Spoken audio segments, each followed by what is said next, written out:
What's up guys, my name is Ace, and welcome back to another gun guide. This is a series where I go into great detail with all the stats of every one of the weapons in CoD World War II. In today's episode, we're going to be covering the last of the rifle category, and this is the SVT-40. So first up, as always, let's have a look at some of the in-real-life stats. The SVT-40 is a Soviet semi-automatic rifle. It fires a 7.62x54R at approximately 50 rounds per minute would be the practical fire rate if you're trying to be accurate, since it is a pretty hefty round.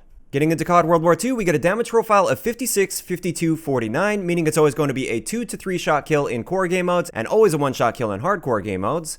Our rate of fire cap is set at 257 rounds per minute, and we can bump that up to 273 rounds per minute with rapid fire. Our statistical minimum time to kill is going to be 233 milliseconds up close, which is within the 2-shot kill range, and that's a pretty good time to kill. It's quite competitive with the other guns, but this gun is extremely unforgiving. If you miss even just 1 shot, or you end up in that 3-shot kill range, your time to kill drops off significantly down to 467 milliseconds. As for headshots, our standard headshot multiplier is 1.1, and what this means is it's not going to affect the number of shots it takes to kill up close, so it's not going to make it a 1-shot headshot, but within the 3-shot kill range, just 1 shot to the head and 1 shot to the body will be a kill. When we pop high caliber on there, this never changes the number of shots it takes to kill. It's still always going to be a 2-shot kill even to the head up close, and at longer ranges, once again, 1 shot to the body, 1 shot to the head will also be a kill, so high caliber is literally useless on this gun. Getting into our ranges, the SVT drops off to a 3-shot kill at 51 meters, which is pretty standard for the rifle category, but it is quite a long range as well. It's quite difficult to find lines of sight in this game that are longer than 51 meters. And with advanced rifling, we can double that range all the way up to 100 meters, so then it's basically always going to be a 2-shot kill no matter what. As for hardcore, like I said earlier, this is always going to be a 1-shot kill as long as you're not shooting through something. Moving on to hipfire, the SVT-40 actually has pretty standard hipfire, and it's quite good for the rifle category. It's tied with the M1A1 carbine. Moving on to idle sway, as far as I can tell, this gun has the least amount of idle sway out of any of the primary weapons in the game. Technically, it does move ever so slightly, but we're just talking a couple pixels here, so this gun essentially has no idle sway. As for recoil, this gun isn't so good with recoil. It has a very slow center speed, it kicks pretty strong vertically, and every once in a while you get a random shot that kicks a little bit to the right as well, which can be quite unpredictable and can really throw you off. This gun really doesn't excel when it comes to recoil, and we'll be talking about this a little bit towards the end of the video. Getting into our magazine capacity, we get a 10-round magazine with 30 in reserve, and with extended mags we can bump that up to 15 rounds in a mag with 45 in reserve.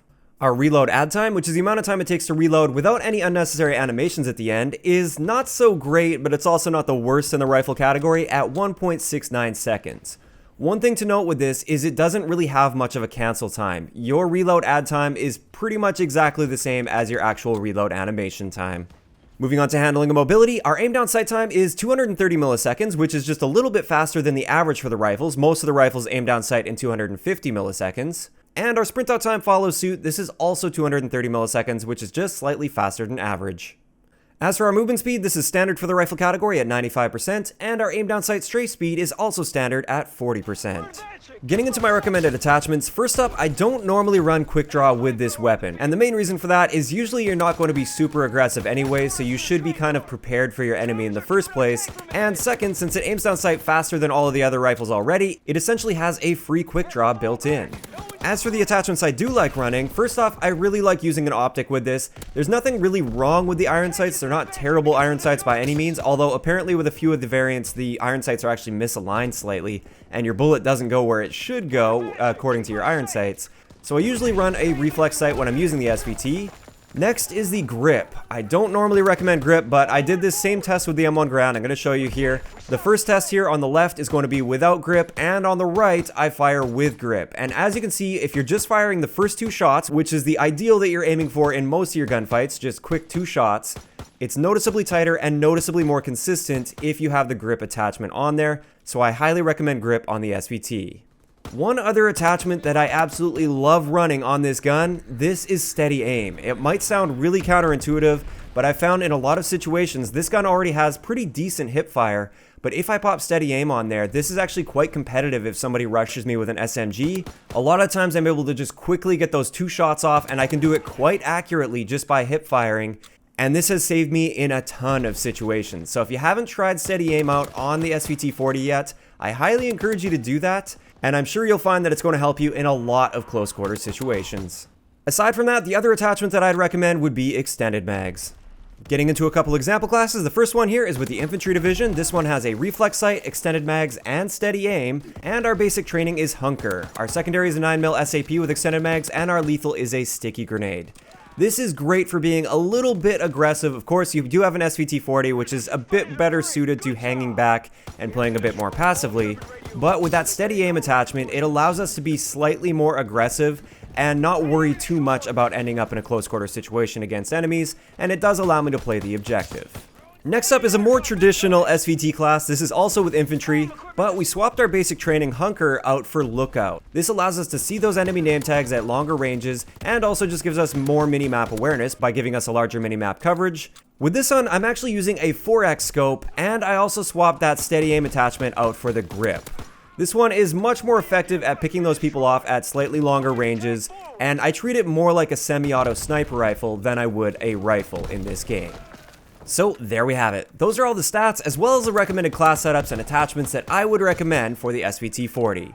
As always, I'd like to know in the comment section below, what do you guys think of the SVT-40? Personally, I think it's one of the worst guns in the game in its current state, and I really feel like it needs some love. There is really no reason whatsoever to use the SVT-40 over the M1 Garand. The M1 Garand is simply superior in almost every single category.